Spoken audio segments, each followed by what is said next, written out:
Selamat hari Selasa teman-teman. Kita bertemu lagi hari ini dalam PA online kita. Kita bersyukur Tuhan menjaga memelihara kita sekalian. Hari ini kita akan bersama-sama belajar firman Tuhan dari Matius pasal yang ke-13 ayat yang ke-31 sampai ayat yang ke-32. Sebuah perumpamaan yang pendek. Saya akan bacakan untuk saudara-saudara. Perumpamaan ini berjudul perumpamaan tentang biji sesawi. Beginilah firman Tuhan. Yesus membentangkan suatu perumpamaan lain lagi kepada mereka. Katanya, hal kerajaan sorga itu seumpama biji sesawi yang diambil dan ditaburkan orang di ladangnya. Memang biji itu yang paling kecil dari segala jenis benih. Tetapi apabila sudah tumbuh, sesawi itu lebih besar daripada sayuran yang lain, bahkan menjadi pohon, sehingga burung-burung di udara datang dan bersarang pada cabang-cabangnya. Berbahagialah kita sekalian yang membaca firman Tuhan, menyimpan dalam hati dan melakukannya dalam hidup kita. Mari kita berdoa sebelum kita membahas firman Tuhan ini. Tuhan Yesus, terima kasih kami boleh bertemu kembali hari ini untuk belajar firman-Mu. Berkatilah kami dengan kebenarannya.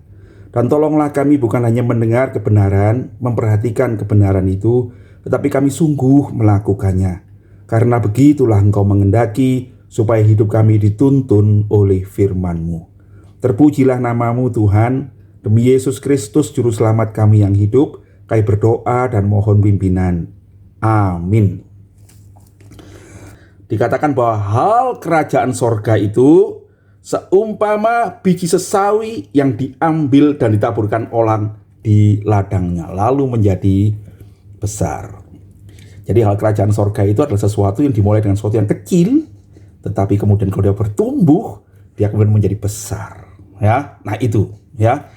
Jadi boleh dikatakan ini merupakan dorongan bagi kita, memberi semangat pada kita. Jangan kecewa kalau kita memulai dengan suatu hal yang kecil. Suatu hal yang kecil itu kalau ada kehidupan, dia akan menjadi sesuatu yang besar. Nah, saudara-saudara, saya akan memulai dengan memperhatikan tentang biji sesawi itu ya. Nah, saya akan bacakan apa yang ditulis oleh William Barclay. Tanaman sesawi Palestina sangat berbeda dengan tanaman sesawi yang kita kenal. Yang pasti biji sesawi bukan yang paling kecil di antara biji-bijian ya. Tetapi memang dia salah satu benihnya itu kecil ya. Ada bijian yang lebih kecil sebetulnya ya. Tetapi di Palestina biji yang kecil ini bertumbuh menjadi sesuatu yang menyerupai pohon. Ada sebuah buku menulis tentang hal ini, The Land and the Book. Saya pernah melihat tanaman ini di dataran subur akar dan tingginya sama dengan kuda bersama penunggangnya. Bahkan dalam bagian lain dia mengatakan bahwa ada sesawi itu, tanaman sesawi, pohon sesawi sebetulnya, yang tingginya ada 4 meter. Nah, saudara-saudara, saya sendiri pernah melihat itu ya di saat di seminari Alkitab Asia Tenggara yang lama. Saya ingat pendeta Cornelius pernah membawa biji sawi itu. Sebetulnya saya punya itu, tapi saya simpan di mana itu. Lalu menanam di halaman di saat itu ya, dan jadi pohon ya. Jadi memang betul ya, kira-kira waktu yang di saat itu kira-kira 3 meter begitu. Tetapi katanya bisa sampai tingginya itu 4 meter. Dan betul ya, burung-burung itu katanya bisa datang dan membuat sarang di pohon yang tingginya 4 meter. Nah, saudara-saudara sekalian, jadi jelaslah bahwa apa yang dikatakan Tuhan Yesus itu adalah sesuatu yang nyata, adalah sesuatu yang sangat dimengerti oleh orang-orang pada waktu itu. Ya, nah, gagasan apa yang ada pada cerita ini? Yang pertama, saya mengatakan bahwa inilah cerita tentang hal kerajaan sorga, kata Tuhan Yesus ya. Kerajaan sorga itu apa? Yang pertama, kerajaan sorga itu artinya itu adalah kebenaran rohani, kehendak Allah. Inilah hal tentang kebenaran tentang apa yang dikehendaki Allah. Yang kedua, kerajaan Allah itu adalah boleh dibilang suatu tempat ya. Kerajaan itu tempat di mana seorang raja itu bertahta dan kemudian kehendak raja itu terjadi. Dalam doa Bapa kami kita berdoa bukan? Datanglah kerajaanmu, jadilah kehendakmu di bumi seperti di sorga. Jadi kalau kita bicara tentang hal kerajaan Allah itu adalah kita bicara tentang tempat di mana Tuhan itu menjadi raja. Di mana itu? Gereja, saudara-saudara. Jadi inilah kebenaran tentang gereja Tuhan, tentang tubuh Kristus. Ya, apa kebenaran yang mau dibicarakan di sini? Yaitu adanya benih. Ya, hal kerajaan sorga itu adalah sebuah benih yang ditanam. Artinya saudara-saudara ada sebuah kehidupan. Jadi kalau kita bicara tentang perumahan benih yang tumbuh ini, saudara-saudara, sekali lagi saya mau mengajak saudara-saudara untuk menjadi murid Yesus. Sebab kita ini adalah dipanggil untuk bertumbuh, ya. Iman itu bukan iman yang mati, tapi iman yang bertumbuh. Benih itulah benih yang hidup, benih yang bertumbuh.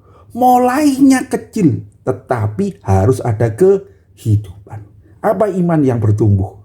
Saudara-saudara, tidak ada yang lain. Yang bisa memberi hidup itu adalah Allah sendiri. Ya, Paulus mengatakan, aku menanam, Apolos menyiram, tetapi Tuhan yang memberikan pertumbuhan. Tuhan yang memberikan hidup. Tuhan Yesus berkata, di dalam Yesus, kita berkata di dalam Yesus ada hidup. Nah, saudara-saudara sekalian, jadi kalau saya mau mengatakan inilah tentang iman orang Kristen. Kita harus menerima Yesus, kita mempunyai iman yang hidup itu, dan iman yang hidup akan bertumbuh. Nah, saudara-saudara, kalau bertumbuh, kata firman Tuhan tadi, benih yang kecil itu akan menjadi besar pada waktunya. Ya, tidak ada benih tumbuh itu ditanam hari ini besok jadi pohon raksasa, tidak ada, saudara ya. Dia akan bertumbuh sedikit demi sedikit, bahkan kita tidak tahu pertumbuhannya. Tapi dia akan bertumbuh dan pada waktunya dia akan jadi besar. Saya kalau lihat anak saya Musa itu kemarin umur 12 tahun ya, tingginya sudah setinggi saya. Kadang-kadang saya berpikir kapan dia tumbuhnya ya, saya tidak kelihatan. Tetapi dia sudah menjadi besar. Nah, saudara-saudara, demikianlah dengan tubuh kita, bukan? Ini adalah hal yang natural sekali. Semua yang besar itu jadi kecil. Pohon beringin yang besar itu juga dari benih yang kecil, gitu ya. Semua yang kecil itu kalau hidup pada waktunya, dia akan bertumbuh. Dan bahkan kemudian dari cerita, burung-burung bisa bersarang di atasnya. Artinya bersarang itu apa? Berteduh, ya. Artinya bersarang itu apa? Dia membuat tempat untuk bisa melahirkan anak-anaknya. Artinya bersarang itu apa? Dia bisa cari makanan di situ. Saudara-saudara, waktu dia benih yang kecil ini bertumbuh, maka dia akan menjadi besar dan menjadi berkat. Nah, saudara-saudara sekalian, ini adalah kebenaran bagi kita semua. Sejarah membuktikan ya. William Barclay mengatakan gagasan-gagasan yang besar itu dimulai oleh satu orang saja. Ya, ada seorang di Inggris namanya William Wilberforce, itu yang ditulis oleh William Barclay ya. Dia itu seorang yang concern pada perbudakan. Tapi pada zamannya Inggris masih hidup dalam perbudakan. William Wilberforce memikirkan hal ini dan dia merenungkan itu, dia berdoa untuk itu. Dia merasa ini orang-orang kita ini semua orang-orang Kristen. Kenapa kita tidak menunjukkan sesuatu yang hidup di tengah-tengah kekristenan kita, di negara kita? Nah, Tuhan mengatur bahwa dia mempunyai seorang sahabat namanya Pitt ya, yang adalah Perdana Menteri di Inggris. Nah, suatu hari waktu mereka bersama-sama melihat pemandangan alam, Pitt melihat Wilberforce itu kok sedih begitu. Lalu dia berkata, kenapa kamu? Dia berbicara tentang perbudakan. Lalu Pitt mengatakan, Ayo kita mengerjakan sesuatu. Dan betul ya, pada zaman Wilberforce, seorang hamba Tuhan yang mengasihi Tuhan itu hidup di Inggris, keluarlah undang-undang anti perbudakan di Inggris itu. Satu orang yang melihat tentang kerajaan Allah, mempunyai iman pada Yesus Kristus. Nah, saudara-saudara, ada buku yang lain yang menceritakan bagaimana kalau penginjilan itu dimulai dengan sebuah hal yang kecil. Satu orang yang rindu untuk memberitakan Injil sampai ke Afrika. Lalu dia mengajak teman-temannya untuk mulai memikirkan bagaimana mengirimkan Injil ke Afrika. Tapi ada satu gadis muda yang mengatakan, kalau saya akan pergi ke sana dan saya akan mulai menceritakan iman saya sendiri ke orang-orang itu. Dan kemudian ide itu ditangkap dan pergilah orang-orang ke Afrika. Di dalam kekristenan ada seorang tokoh namanya Telemachus, ya. Telemachus, William Berkeley mengatakan Telemachus adalah seorang petapa di gurun. Dia seorang rahib, seorang yang menuntut hidup suci, dan dia suatu hari pergi ke Roma. Kemudian kesampainya di kota Roma, yang waktu itu adalah sebuah kota Kristen, banyak orang Kristen di sana, dia melihat pertandingan gladiator. Dan kemudian dia melihat bagaimana orang itu membunuh orang lain, pemukul orang lain dalam rangkaian gladiator. Begitu banyak orang dan mereka bersorak-sorak. Dia berpikir, kenapa orang-orang ini yang adalah orang-orang Kristen barangkali bersorak-sorak untuk hal yang salah ini gitu. Kemudian Telemachus itu berdiri dari tempatnya dan dia kemudian masuk ke arena itu. Dia berdiri di tengah-tengah para gladiator itu sehingga mereka tidak bisa berantem karena mengenali Telemachus ini dengan baju pertapanya itu.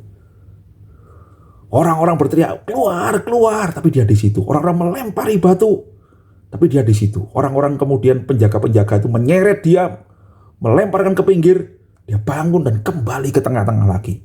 Didorong-dorong kembali ke tengah dan itu menimbulkan keributan. Sampai akhirnya katanya wali kota itu memerintahkan seorang prajurit untuk membunuh Telemachus. Dan katanya berkelebatlah sinar pedang dari dalam pantulan matahari dia. Dan kemudian Telemachus mati. Waktu dia mati di tengah arena itu, semua penonton terdiam. Dan sejak itu, gladiator dihentikan. Saudara-saudara, ide itu muncul dari sesuatu yang kecil aja. Tetapi kalau itu adalah apa yang dikehendaki Allah, dia bertumbuh. Nah, saudara-saudara, ini merupakan dorongan buat kita juga, bukan? Bagaimana gereja kita bisa maju. Kemarin dalam konven internasional, saya mendengar cerita tentang bagaimana orang-orang Kristen mula-mula itu. Ketika Tuhan berkata, kamu akan menjadi saksiku di Yerusalem, di Yudea, di Samaria, sampai ke ujung bumi. Tuhan Yesus mengatakan itu kepada siapa? Kepada murid-muridnya. 11 orang itu. Murid-murid itu berkata, Tuhan, sekarangkah waktunya Engkau akan memulihkan kerajaan Israel? Jadi karena ada Tuhan di situ, pasti bisa. Tapi Tuhan, waktunya kamu tidak tahu. Ya, aku akan pergi, tapi kamu akan jadi saksiku di Yerusalem, Samaria, di Yudea, sampai ke ujung bumi. Saudara-saudara, bayangkan kalau saudara ada 11 orang itu berkata, kamu akan jadi saksiku sampai ke ujung bumi. Loh Tuhan, sampai waktu itu tiba kami mesti ke ujung bumi. Cuma berapa orang ini? Bagaimana kami bisa mulai? Ya, tapi Tuhan berkata, Roh Kudus akan turun ke atas kamu dan kamu akan menerima kuasa. Saudara-saudara, orang-orang itu kemudian setelah Yesus naik ke surga, menerima Roh Kudus. Petrus memberitakan Injil, 3.000 orang bertobat. Orang-orang percaya dalam waktu yang singkat bertambah. Dikatakan firman Tuhan bertambah jadi 5.000 orang.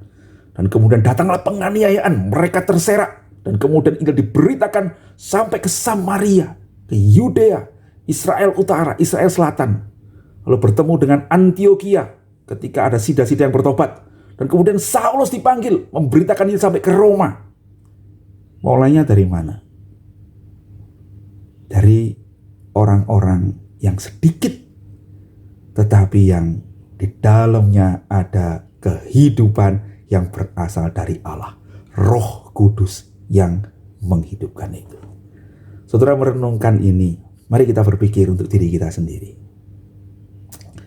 Barangkali saya tidak punya banyak untuk bisa menceritakan Injil, tapi mari kita berdoa kepada Tuhan. Tuhan, berikanlah saya iman yang hidup itu. Kalau iman itu hidup, kalau Roh Kudus itu memeteraikan keselamatan di dalam Kristus Yesus yang saya terima sebagai Tuhan dan Juru Selamat itu, maka saudara-saudara, iman itu akan bertumbuh, akan mengubah hidupmu, mengubah perkataanmu, mengubah pikiranmu, mengubah tingkah lakumu. Saudara-saudara, engkau akan beritakan Injil, jadi saksi Tuhan. Dan kita tidak pernah tahu seberapa besar nanti kau akan mempengaruhi kehidupan di sekitarmu. Anak-anakmu, mempengaruhi cucu-cucumu, mempengaruhi sahabat-sahabatmu, mempengaruhi orang-orang yang bekerja di sekitarmu. Dan lihatlah, suatu hari kalau kita pulang ke surga, kita akan kaget. Dari iman yang bertumbuh itu, ada burung yang bisa bersarang. Dari iman yang bertumbuh itu, hidupmu akan menjadi terang dunia, menjadi garam dunia, menjadi berkat bagi banyak orang. Saudara-saudara, mari kita berdoa. Sungguh, kita akan pasti bertumbuh dan menjadi besar kalau kita punya iman yang hidup itu, ada benih yang tumbuh itu, saudara-saudara. Punyailah Yesus Kristus, dialah yang berikan kehidupan dalam hidupmu. Kalau saya berpikir tentang gereja kita, saudara-saudara, bagaimana gereja kita bisa bertumbuh? Barangkali kita merasa gereja kita tidak terlalu besar. Tapi bukan masalah besar kecil. Adakah di dalamnya benih yang tumbuh itu? Saudara-saudara, kalau di dalam gereja ada benih yang tumbuh, ada iman-iman orang-orang yang menjadikan dirinya bukan cuma pengikut Kristus, tapi menjadi murid-murid Kristus, membuat imannya bertumbuh. Saudara, saya yakin gereja akan menjadi besar. Bukan dalam arti gedungnya jadi besar, jumlahnya banyak, enggak ya. Tetapi gereja itu akan hidup, ya. Dia akan bawa pengaruh, dia akan menjadi berkat, dan banyak orang di sekitarnya, di kota Malang, di Indonesia, akan mendapat berkat, akan bisa membuat sarang bersandar kepadanya, membawa anak-anaknya bertumbuh di dalam ajarannya. Dan sungguh, saudara-saudara, kita akan terheran-heran bagaimana kita tidak pernah mengerti itu semua terjadi. Kenapa? Sebab ada Roh Kudus, ada kehidupan di dalam gereja. Nah, biarlah firman Tuhan yang singkat pada hari ini membuat kita berdoa, saudara-saudara, membuat kita berefleksi, saudara-saudara, membuat kita mempunyai semangat, saudara-saudara, membuat kita memikirkan, Tuhan, sungguhkah dalam hidup saya ada benih itu? Kalau dia bertumbuh, dia akan jadi besar. Secara wajar, ya, tidak ajaib, tidak ada mujizat, enggak, tapi secara wajar benih itu akan jadi besar, ya, dan menjadi berkat bagi banyak orang. Tuhan kiranya menuntun kita sekalian. Tuhan kiranya memberikan kepada kita benih yang tumbuh itu, benih kehidupan di dalam Yesus Kristus, Juru Selamat kita, Gembala kita, Penolong kita, Tuhan kita. Amin. Mari kita berdoa. Tuhan Yesus, terima kasih hari ini kami diingatkan firman-Mu tentang pertumbuhan rohani. Kalau selama ini kami jadi orang Kristen, tetapi kami belum mempunyai benih yang sejati yang tumbuh itu, berikanlah kepada kami iman kepadamu, ya Tuhan Yesus. Jadilah Engkau Juru Selamat kami. Jadilah Engkau Gembala hidup kami. Jadilah Engkau Tuhan kami. Masuk dalam hati kami, ya Tuhan, dan berikanlah pertumbuhan itu. Kami percaya, jikalau benih itu dari Tuhan, Roh Kudus itu memeteraikan, maka hidup kami akan diubahkan menjadi semakin serupa dengan Tuhan, berjalan dalam kehendak Allah, dan kami akan hidup bertumbuh menjadi berkat memuliakan Tuhan. Tuntunlah semua saudara-saudara yang mendengarkan, Pimpinlah kami di jalan yang benar. Demi Yesus Juru Selamat kami yang hidup, kami berdoa. Amin. Sampai ketemu nanti sore, saudara-saudara. Saudara, kalau ada pertanyaan-pertanyaan, silakan nanti jam 6 sore kita bertemu di dalam Zoom. Saudara boleh tanya ya. Jam 7 kita akan berdoa bersama-sama. Tuhan Yesus memberkati.